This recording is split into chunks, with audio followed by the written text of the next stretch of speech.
আপোনাৰ দৰে আমিও অভিজাত হ'ম। কথা পাৰ্থপ্ৰতিম দত্ত।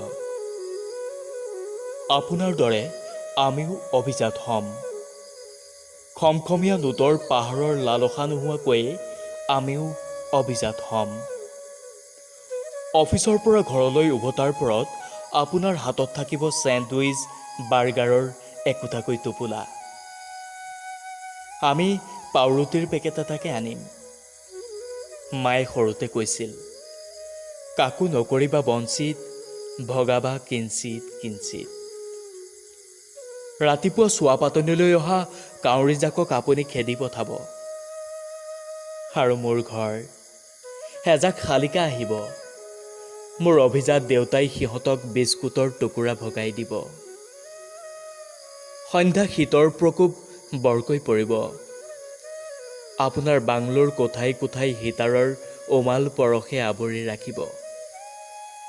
কিন্তু আমিও অভিজাত হ'ম। ডাঙৰকৈ সজা জুহালখনত আটাই থোপ খাই আইতাৰ সাধুকথাৰ উষ্ণতাত বুৰ যাম। আপোনাৰ চৌহদত অভেদ্য প্ৰহৰী হৈ বিৰাজ কৰিব লেব্ৰেডৰ জাৰ্মান ছাফাৰ্ডে। আৰু আমাৰ দুৱাৰমুখ চটিবস্তাত কুচিমুচি শুই থকা বগীজনী আমাৰ আভিজাত্যৰ পৰিচয়।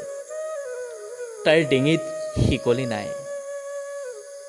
আপোনাৰ দৰেই আমিও অভিজাত হ'ম। 8 বাজিব। অভিজাত আপোনাৰ ঘৰৰ প্ৰত্যেক কোঠাই কোঠাই নিজ নিজ পচন্দেৰে মনোৰঞ্জন ল'ব। আমাৰ ঘড়ীতো 8 বাজিব। আটাইবোৰে নিজ কাম সামৰি আকাশবাণীৰ নাট্যানুষ্ঠান শুনিবলৈ আহিব।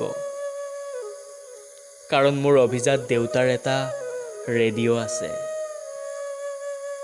আপোনাৰ দৰেই আমিও অভিজাত হ'ম। আপুনি ছানৰুফ থকা এখন গাড়ী কিনিব, হেঁপাহৰ আকাশত সপোন সাজিবলৈ। আৰু আমি অধিকাৰ কৰিম এখন তৰা ভৰা আকাশ। গধূলি গোপালৰ গোন্ধত অভিজাত আমিবোৰে চাই ৰম ৰঙচুৱা আকাশ। বাট চাই ৰম এজাক বৰষুণলৈ। এখন সুন্দৰ অভিজাত খিৰিকী সাজিম। বৰষুণ যাক উপভোগ কৰিম। আপোনাৰ দৰেই আমিও অভিজাত হ'ম।